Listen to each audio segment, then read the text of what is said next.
জামাতের একটা কোয়ালিটি আছে, সেটা হইল জামাত এত ডিসিপ্লিন যে তারা কমিউনিস্টের চাইতেও বেশি শৃঙ্খলা মানে চলে। এক, আমি বায়তুল মুকাররমে বহু আগে জামাতের এক সমাবেশে আমার জানাশোনা একজনকে পাইলাম।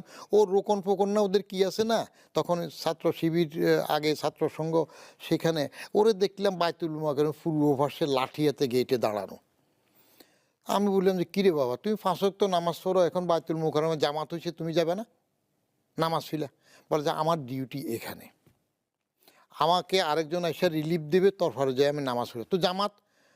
বলে যে জামাত সবসময় ফরজ না। আমি এটা কি বললাম? বলে যে মক্কা শরীফে যখন জামাত হয় তখন যারা নিরাপত্তার দায়িত্বে থাকে, এদের পুলিশ টুলিশ, এরা কি নামাজ পড়ে নাকি? জামাত কি সবসময় ফরজ? ওই নিরাপত্তা রাখি অন্যকে নামাজ পড়তে দেওয়া, সেটাও একটা ফরজ।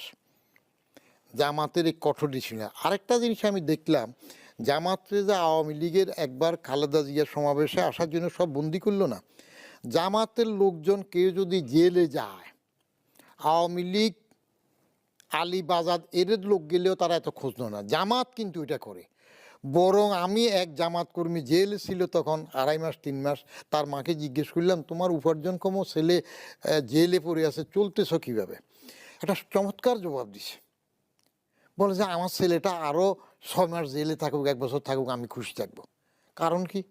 বলে যে ছেলে উপার্জন করলে যা খেতাম যা পেতাম, এখন তো তার থেকে বেশি সুযোগ সুবিধা পাচ্ছি। সব কিছু তারা তার জন্য পাঠাইতো।